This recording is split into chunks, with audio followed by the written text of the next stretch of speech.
Everyone. അപ്പം ഇന്നാണ് ഞങ്ങളുടെ ഇവിടെ പെസഹ.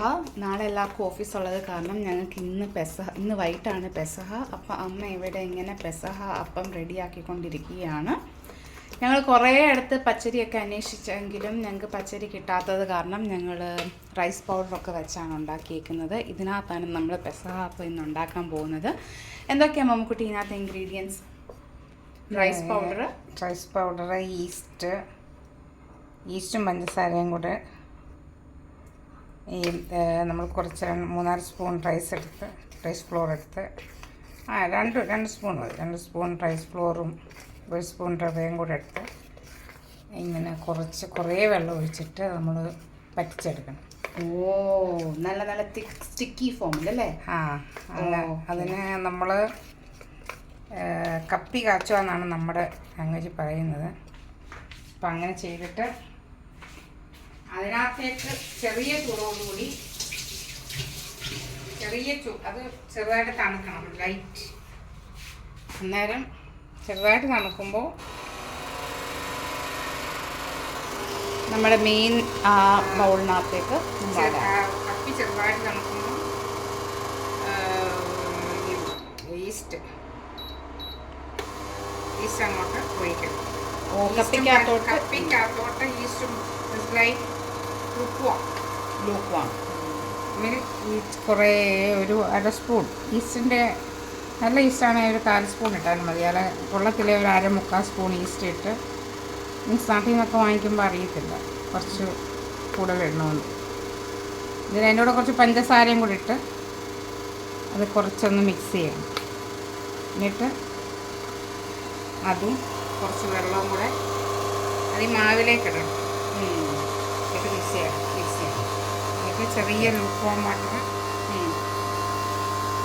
ഒരു കൺസിസ്റ്റൻസി ഇല്ലേ, ഒരു കുറുകിയ ആകുന്നവരെ ഒഴിക്കണം. ചൂടായിട്ട് ഒഴിക്കാൻ പറ്റും. ഓക്കെ. ഇത് നമ്മൾ പരട്ടിയേക്കുന്ന എന്താ? ഗീ ആണോ? ഗീ ആണല്ലേ? അല്ല ഏതെങ്കിലും ഓയിലായാലും മതി. ഓയിൽ, വെജിറ്റബിൾ ഓയിലോ അത് കഴിഞ്ഞ് പിറ്റേ ദിവസം അപ്പം ഇത് പൊങ്ങി വരുമ്പോൾ പിറ്റേ ദിവസം നമ്മൾ നല്ലപോലെ തേങ്ങ നല്ലതായിട്ട് അരച്ച് അതിനകത്ത് ചേർക്കണം. അത് കഴിഞ്ഞ് ചക്കരയും കൂടെ ചേർക്കണം. മധുരത്തിന് ആവശ്യമുള്ള ചക്കരയും കൂടെ ചേർത്ത് നല്ല മിടുക്കിയാ ഇത്. എന്നിട്ട് ഇതിനകത്തോട്ട് ഒഴിക്കണം. അതിന് ആദ്യം തന്നെ നമ്മളിത് പ്രീ ഹീറ്റ് ചെയ്യണം. മീൻസ് ഞാനിപ്പോൾ ഇവിടെ നെയ്യാണ് ചേർത്തേക്കുന്നത്. ചെറുതായിട്ട് നിങ്ങൾക്ക് വേണമെങ്കിൽ എന്ത് വേണമെങ്കിലും ചേർക്കാം. ഓയിലും ചേർക്കാം. ബ്രാൻ ഓയിൽ പൊട്ടിപ്പിടിക്കാതിരിക്കാൻ വേണ്ടി നമ്മൾ കേക്ക് ഉണ്ടാക്കുന്ന പോലെ.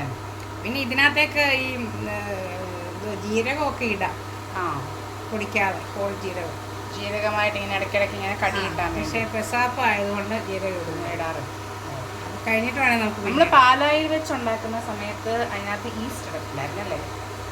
അത് മറ്റേ ഇത് ഓർത്തഡോക്സുകാരുടെ രീതിയാണ്. മറ്റേ കാത്തലിക്സ് ഉണ്ടാക്കുന്നതാണ്. കാത്തലിക്സിന്റെ ആ ഒരു പാലൊക്കെ റൈസ് മാത്രം, റൈസും തേങ്ങയും ജീരകവും പിന്നെ ചുമന്നുള്ളി, തേങ്ങയും ജീരകവും ചുമന്നുള്ളിയും കൂടെ അരച്ചിട്ട് പിന്നെ ജീരകമല്ല, തേങ്ങയും ചുമന്നുള്ളിയും കൂടെ അരച്ചിട്ട് ഈ റൈസ് ഫ്ലോറിനകത്തോട്ടിട്ട് വെള്ളം ഒഴിച്ച് എന്നുവെച്ചാൽ തിക്കായിട്ട് ഒഴിച്ചിട്ട് ജീരകം വേണമെങ്കിൽ നമുക്ക് സ്പ്രെഡ് ചെയ്യാം.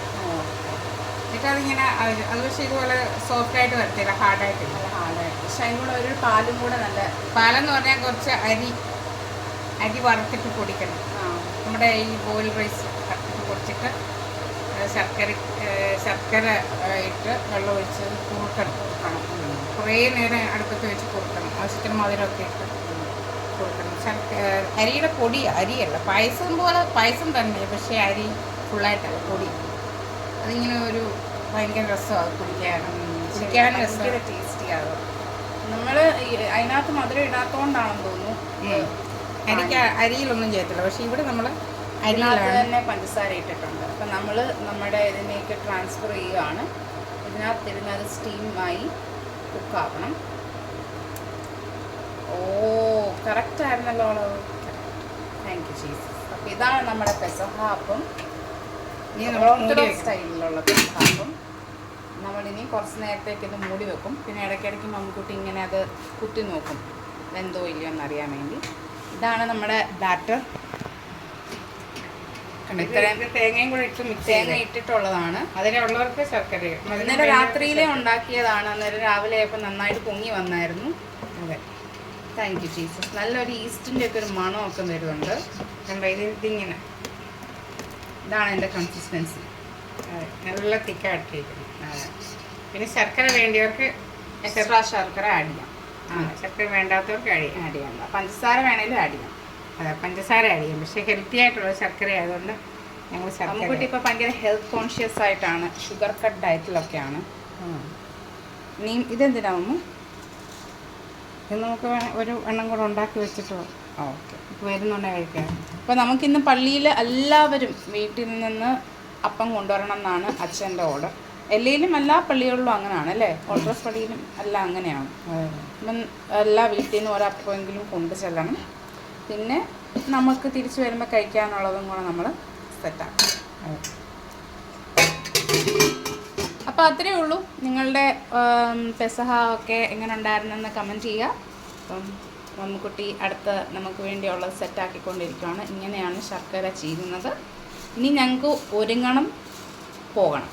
അതൊക്കെയാണ് ഞങ്ങളുടെ ടാസ്ക്. അപ്പോൾ ശരി, ബൈ.